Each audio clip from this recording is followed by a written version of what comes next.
Thank you, Mr. Storrs.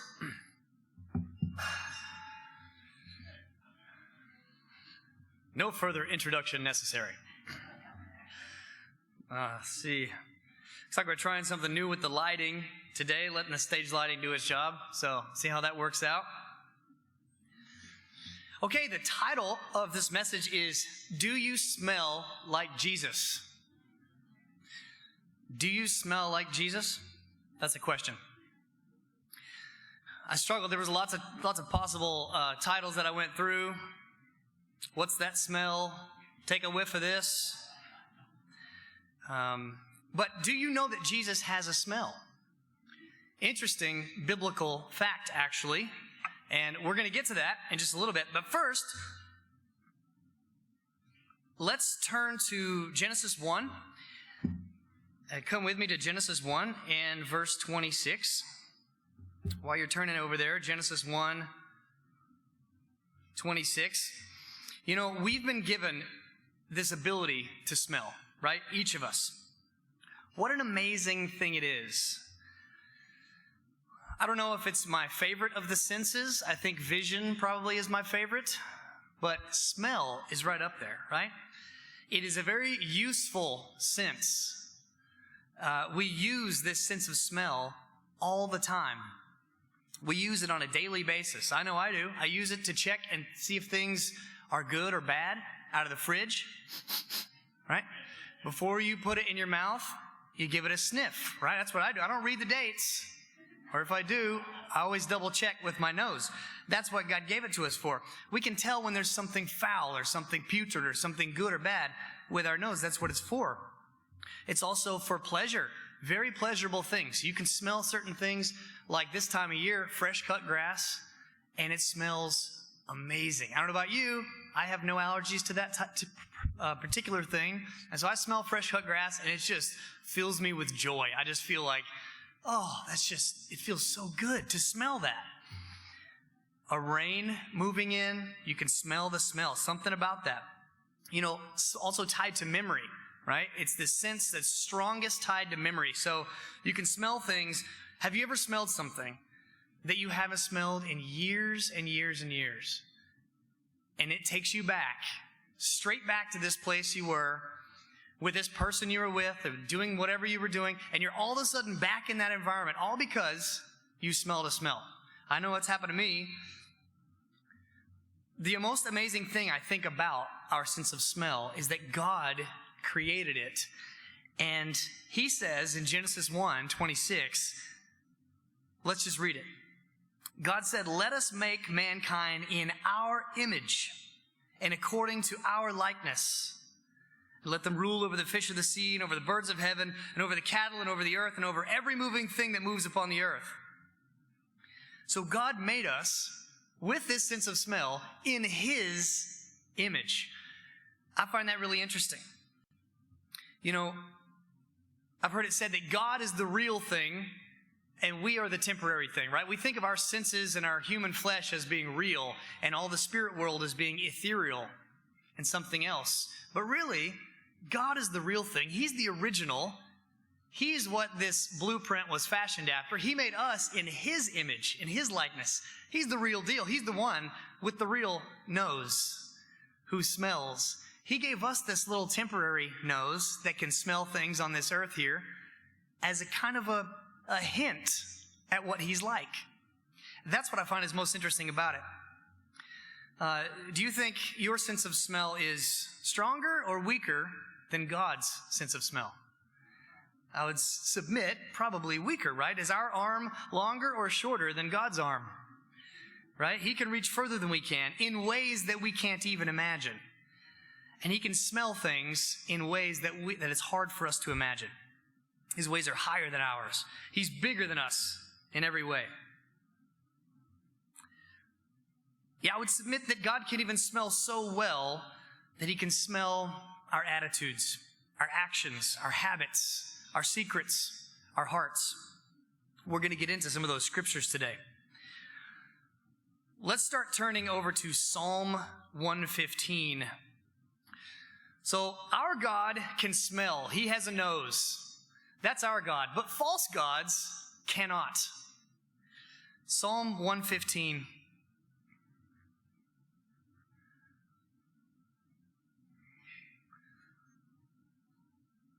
Psalm 115 and verse 6.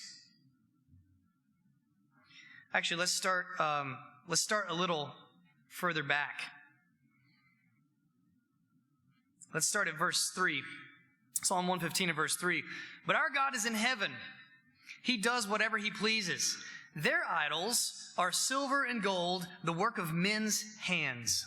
They have mouths, but they do not speak. Eyes they have, but they do not see. They have ears, but they do not hear. Noses they have, but they do not smell. Who wrote this? Yoda? Is that Yoda? Noses they have, but they do not smell. They have hands, but they do not handle. Feet they have, but they do not walk. Nor do they mutter through their throat. And those who make them are like them. So is everyone who trusts in them. Very, very interesting. So false gods, they can't do anything, right? We're told other places you don't need to fear them. They can't do anything. They can't smell. They have noses, but they can't smell. They do not smell. Deuteronomy 4 and verse 28 says a very similar thing. You can turn there if you want. Deuteronomy 4 and verse 28. And there you will serve gods of wood and stone, the work of human hands, that neither see, nor hear, nor eat, nor smell. Brethren, our God is the only God who smells, who has senses that function, and our senses were fashioned after his. Turn over with me to Isaiah 65. Isaiah 65.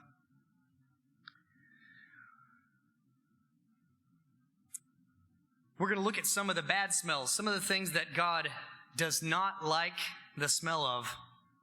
First, those false gods are one of them. I find it very interesting that it said the people who worship those false gods are just like them, right? Dull in their senses, can't actually see or hear or smell very well. You become like the one you serve. Isaiah 65, and start in verse 1. I was sought by those who did not ask for me. I was found by those who did not seek me.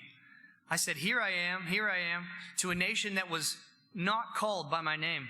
I have stretched out my hands all day long to a rebellious people who walk in a way that is not good, according to their own thoughts. A people who provoke me to anger continually to my face, who sacrifice in the gardens and burn incense on altars of brick, who sit among the graves and spend the night in the tombs, who eat swine's flesh and the broth of abominable things in their vessels, who say, keep to yourself, do not come near me, for I am holier than you. And then he says, these are smoke in my nostrils, a fire that burns all the day. You ever been sitting around a fire and the smoke just turns right towards you and blows right in your face? That's what this is like to God, you know? It makes you like, ugh. You can't stand it. You got to move. You got to get away. I don't want to look at it. I don't want to smell it. I don't want it in front of me. That's what that's like. It's smoke in his nostrils. Amos 5 and verse 21. Amos 5 and verse 21. I'll just read. You can turn there if you want. Amos 5:21. I'm going to read from the CSB version, the CSB. Amos 5:21 says, I despise your feasts. He says, I can't stand the stench of your solemn assemblies. Very interesting that God chooses to use those words and describe those things in such a way, right? As a bad smell, a foul odor. Brother, have you ever smelled something disgusting? Something that's really bad? And then you go searching for it, and then you realize, oh, it's me. I've been there. I've done that a few times. There's a saying in the South, if you smell something, that stinks. Do you smell that? Oh, that's awful. You smell that? And nobody else can smell it. Very often, what they'll say is, maybe it's your upper lip. You ever heard that one? Maybe it's your upper lip. I remember there was one time I wanted to check and see if I had bad breath. I was about to go in somewhere, talk to somebody. I wanted to check my breath. You know how to do the breath check, right? You just breathe into your hand a little, smell it. And I was doing that, and it smelled so bad. I thought, oh, my breath is awful. It's horrible. I went and brushed my teeth and rinsed my mouth. I did it again. Oh, it's still so bad. Later I realized I had dog poop on my hand. So, pro tip, you got to check your hands before you check your breath. My test was broken. It wasn't working. But every now and then we have to check our breath, right? We have to check ourselves. We have to say, honey, is that me? Do I smell?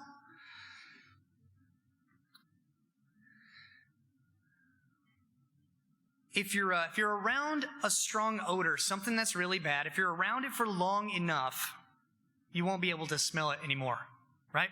You'll be desensitized to it. It becomes normal.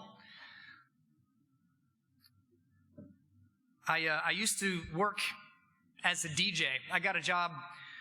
I was singing karaoke one night at a Buffalo Wild Wings, and the host asked me if I wanted to work as a DJ. And I said, yeah. I thought about it for about 3 seconds. I said, yeah, that sounds great. So let's do it. And so I got hired, and I would go then at night. I would take all the equipment, and I would work all night, 9 p.m. to 2 a.m.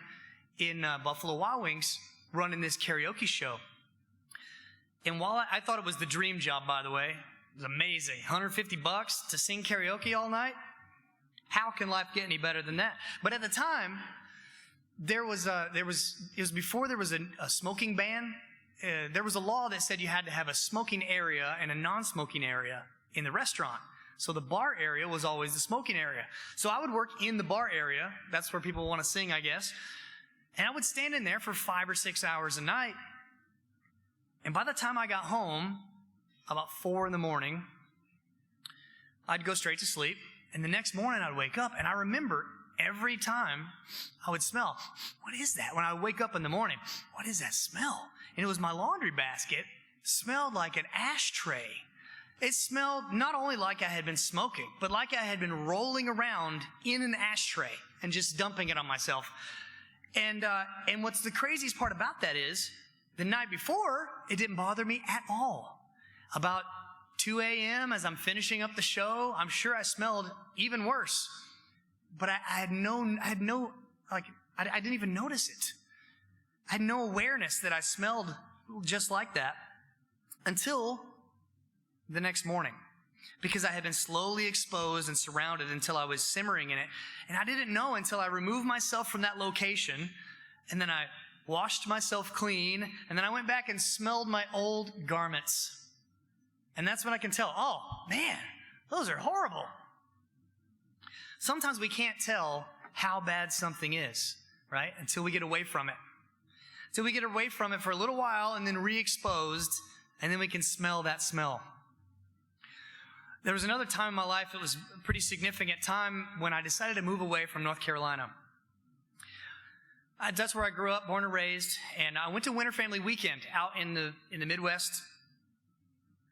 Well, Louisville, Winter Family Weekend in Kentucky. And I met some friends, and they said, hey, we need a roommate, and we need a roofer on this crew, and we need a singer for our band. And I thought, this is an opening from God. He clearly wants me to move to Kentucky, right? It just seemed, I thought, it's pretty obvious to me. I can do all those things, and here we go. So I moved, packed all my stuff into my car, and I moved away from my little trailer on the farm. So at the time, I was renting this little trailer on the farm from my grandmother. The cheapest rent I ever had. It was already really cheap, probably $150 a month or something, and I split that with one of my buddies. Best deal ever. But we moved into this old trailer that had been abused and abused and abused for years and years by renters. And we moved into that thing, and the state that it was in when we moved in, well, let's just say it was really bad condition. And we had to clean it ourselves a little bit. So we went in there, and we put this powdery fragrance on the carpet, to kind of cover up the old smells that were already in there. We didn't try to remove them. You just put enough fragrance on it so that you can't smell what's already there. And that's what I had been living in for quite a few years. And so then when I moved to Louisville, I packed all my things and all my boxes in my car, moved to Louisville. I got into my new apartment, and I put all my boxes in my new room and stacked them all up in the middle of my room. And I moved at the same time that there was a Winter Family Weekend happening. So as soon as I moved everything into my new room, I closed the door, and I went to a nearby hotel for about 2 or 3 nights to stay for the Winter Family Weekend. Then after the weekend was over, I came back to my room. Now, this is my new apartment with my new roommates in a new place. I walked into the apartment, and I thought, oh, all right, here I am. This is my new home. And then I opened my door to my new bedroom that had all my old stuff in it.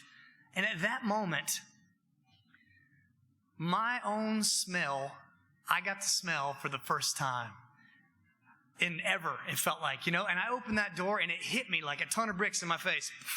My whole past, everything that I came from, that old trailer with the old carpet and who knows how many years of abuse was in there, and everything else, all the books and the CDs and the cassette tapes and the clothing, and it all just smelled like old me. I remember it being a really meaningful moment for me, and I had this moment of thinking, oh, is that how I smell to everybody else? Sorry, guys, I had this moment of just examining my life. And I remember thinking, I need to quickly get rid of everything I possibly can get rid of before I become desensitized again. So, brethren, I want to ask you, while we're examining ourselves for Passover, are there any old smells that are following you around? What smells are you bringing with you and carrying around? I didn't get rid of all that stuff. I got rid of some of it, and I slowly changed my habits and my eating habits and my hygiene habits and all those, the things you do as you grow from being a young single man to a slightly older married man. And I learned things and I changed things, but there's still a little box in my closet right now with CDs. CDs are these little round things that hold music on them. And papers and envelopes and all kinds of things. And in that little box, if you open it right now and give it a good sniff, you can probably catch a whiff of my past, of the old me. It's a very small box, pared down from this huge room full of stuff, right? But do you smell the metaphor that I'm getting at here? What kind of odor follows us, brethren? When we move from place to place, when we come into a room, what kind of odor follows us? This is a good time of year to give ourselves the old sniff check. And what's the point of that? Why would we do that? Why would we smell ourselves to see if we smell good? And of course, I'm speaking metaphorically here. But why would we do that? It's the same reason that we would do it physically. If we smell like there's a little poo on the shoe, if you notice that you have some, what do you do about it? You don't just say, oh, well, I guess that's just how I'm going to smell. No, you look for a source of water, something clean, something to wash you off. You look for a spigot or a hose or some tall, wet grass because you want to be washed clean from that old smell, right? And that's exactly what we should be doing this time of year. We should be looking for the source of living water to wash us clean from our old smells. Let's turn to Amos 4. Amos 4 and verse 10.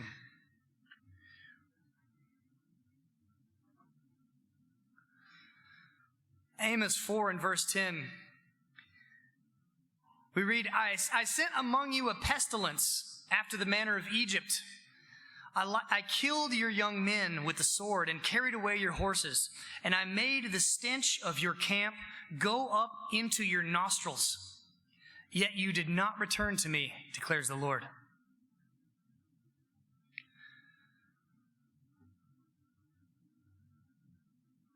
Brethren, the whole point of smelling ourselves, occasionally, is that we would think, oh, maybe I need to take a shower. Maybe I need to change that. Maybe I need to turn back to God, right? These smells, in God's eyes, are our actions, our habits, how we walk, how we talk, things we share. And we're going to get to that, what the good smells are. So what kind of habits do you have? What kind of habits do you bring with you? In action, in speech, in thought, what are you bringing? What smells are you bringing from your family, from your spouse, from your workplace, from your culture? And what are you bringing to your family? When you walk in your home, what kind of smell follows you? When you walk into your workplace, what kind of smell follows you? Are those things pleasant or pungent in the nostrils of those around you? And most importantly, in the nostrils of our Father in heaven. This time of year, the story of the Israelites coming out of Egypt is very, very relevant. Something we usually look at, or we'll watch a movie about Egypt and the Exodus and the first Passover. The Israelites all came out. When they came out of Egypt, brethren, through the Red Sea, with all the things after they had plundered the Egyptians, do you think they had any Egyptian smells with them? I'm sure they did. They had Egyptian food, Egyptian clothing. They literally plundered the Egyptians by way of God giving them favor in their eyes, right? They had all their things. They probably had some of their ideology, right? Some of their home remedies, some of their theology even, some of their attitudes. But they had to get rid of that. Right? God didn't like that. When it came to the remedies of the Egyptians and curing sicknesses, what did God tell his people? He said, if you will listen to my words and my laws and my statutes and do what I tell you, you won't have to worry about any of these diseases.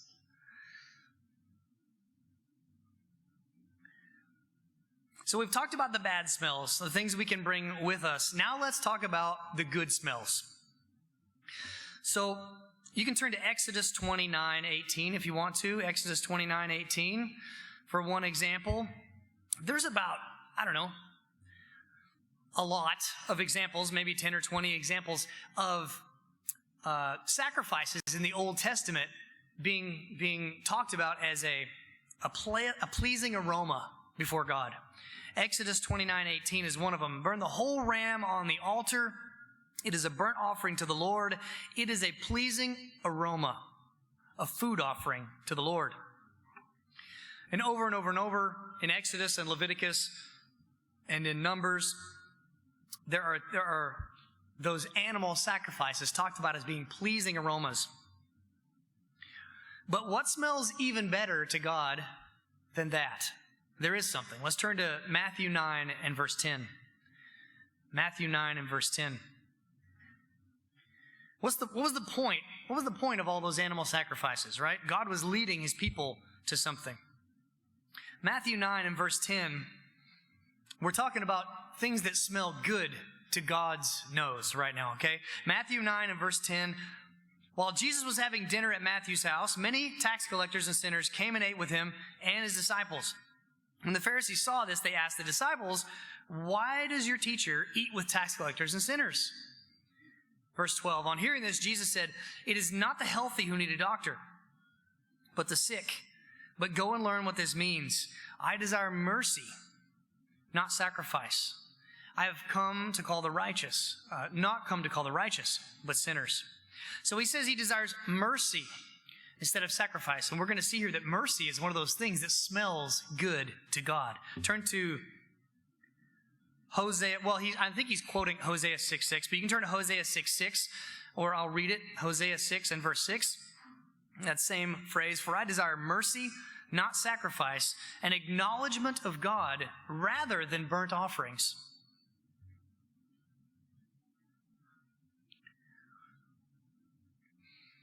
David said something similar in Psalm 51.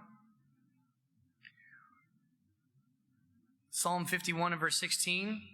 Psalm 51:16. He said, for you do not desire sacrifice, or else I would give it. You do not delight in burnt offering. The sacrifices of God are a broken spirit, a broken and contrite heart. These, O God, you will not despise. So we see there's something that smells even better to God than those sacrifices. Let's turn now to Psalm 141. You may already be in Psalm still, Psalm 141.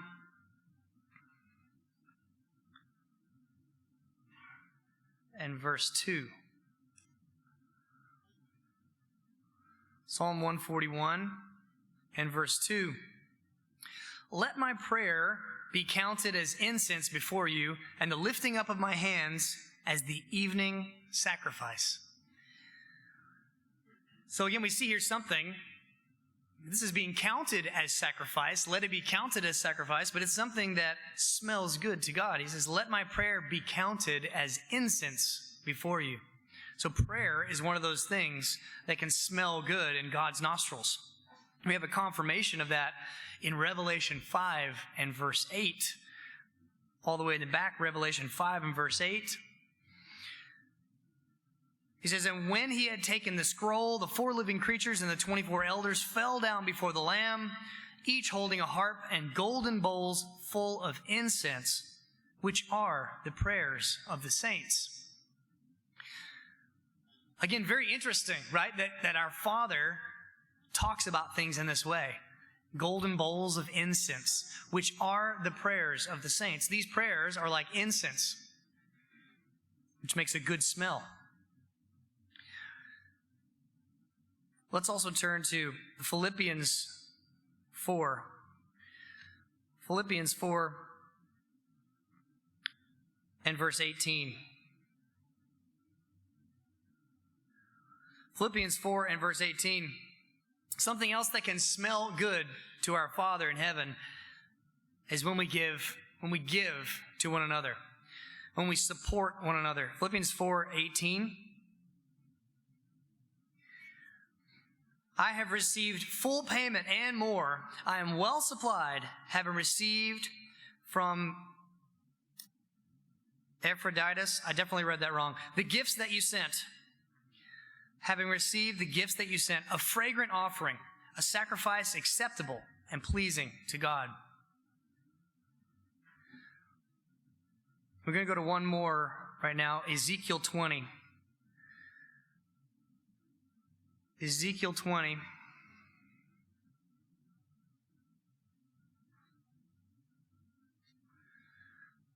Ezekiel 20 and verse 40.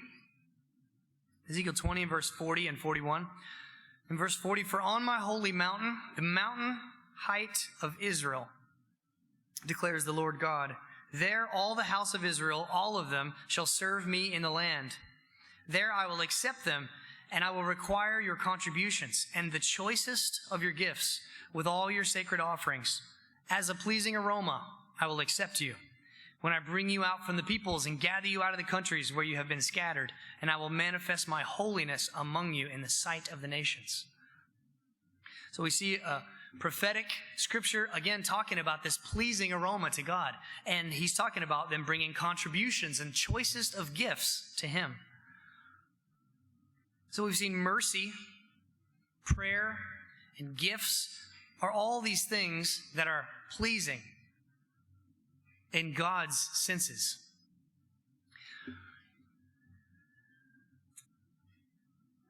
Now you can start turning to Ephesians, if you'd like to, Ephesians 5. But you know, it seems like each of our families have their own smell. You know? The other day, I was talking, I think I was talking about this message, but I was asking my daughter, Kayla, what do I smell like? Kayla, what do I smell like? And she said, you smell like Daddy. That's what she said. And then she runs over to Jamie and you smell like Mommy. And it's right. We all have our smells, right? Everybody's got their smells. It's just a fact. But families tend to smell like each other. They tend to smell alike. Why? Because we live in the same house. We use the same products. We shower with the same things in the shower. So, you know, we eat some of the same foods. So that family tends to have its own smell. What family are you a part of? Which family do you smell like? What food do you eat? You know, sometimes if something is left here at services, usually some small children will leave some things around. And quite often, some of you have probably seen me do it. I'll grab it and pick it up and think, oh, see, whose is this? Well, let me get it. I think that's Odell's sock. I can tell what it is. Or I think that's Emily's Bible. Or whatever. I've been to these families' homes, and I've been in there, and, you know, some people have pets, and some people don't, and some people wear these types of colognes, and other ones, and sometimes you can just tell. It just is what it is. Our families have their own smells. So what smell are we leaving behind? What smell are we bringing with us? When we leave something behind, can someone pick it up and say, oh, I know who that is. I know whose that is. Let's turn to Ephesians 5 now. Ephesians 5 and verse 1. Remember I told you Jesus has a smell? We're going to read about it. Ephesians 5 and verse 1. Therefore, be imitators of God as beloved children, and walk in love as Christ loved us and gave himself up for us, a fragrant offering and sacrifice to God. There's something, brethren, that is a fragrant offering and sacrifice to God, is when Christ loved us and gave himself up. Talk about sacrifice. That wasn't an animal on the altar. That was Jesus Christ, God himself in the flesh. And then we're told to be imitators of that, to do that same thing. Now let's go to 2 Corinthians 2 to finish this thought. 2 Corinthians 2. 2 Corinthians 2 and verse 14. 2 Corinthians 2 and verse 14.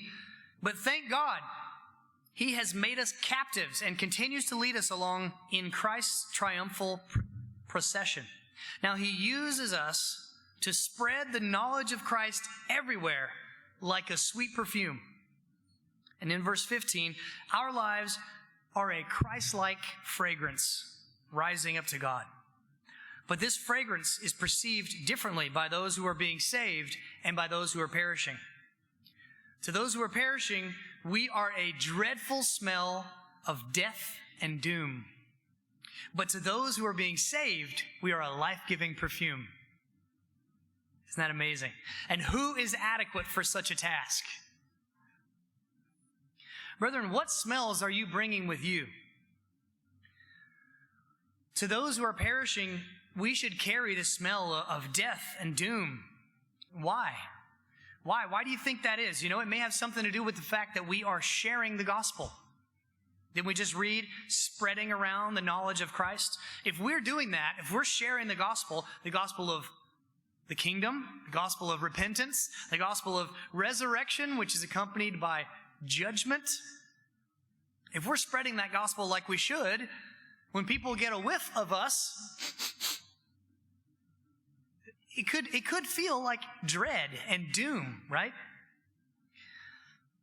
May have something to do with the fact that the people who are perishing, they aren't used to being around people who can smell.